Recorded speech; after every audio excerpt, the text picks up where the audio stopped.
So, Apple's shiny new iPhone 17 series just landed, and naturally, the internet is doing what it does best. That is, comparing it to its external nemesis, the Galaxy S25 Ultra and the Pixel 10 Pro Fold. Hey GadInsiders, welcome to your hub of the latest tech news. In an epic battle of durability, battery life, and repair tantrums, let's start with the good news for Apple fans. The iPhone 17 Pro Max is no longer made of literal glass feelings.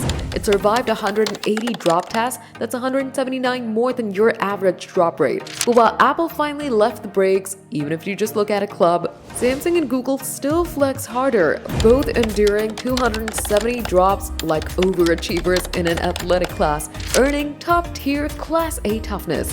But wait, here's the plot twist. Apple's battery life is the new flex. The iPhone 17 Pro Max clocked 53 hours of screen-on time, winning the I don't need a charger Olympics. Galaxy came in at a respectable 45 hours, and Pixel gave a solid 49, but they all tapped out at 1,000 charge cycles, except Samsung, who apparently drinks protein shakes and lasts 2,000. Even the iPhone 17 Air surprised everyone, running nearly 40 hours with a battery size of a mint candy. Now, onto the spot which hurts the most. Repairability. Apple is still allergic to third-party screwdrivers, scoring a Class C in repair ease, same as Samsung. But Google, their Pixel 10 Pro Fold is basically a Lego setup. Snap, fix, and done. So if you're looking to upgrade, remember, Apple now lasts longer and breaks less easily, but good luck fixing it.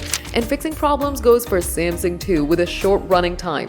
Meanwhile, Google Pixel will get fixed easily but won't run as long as Apple. So which one are you choosing? Comment down below, give the video a thumbs up, subscribe to GadInsider, and don't forget to hit the bell icon so you never miss any tech update.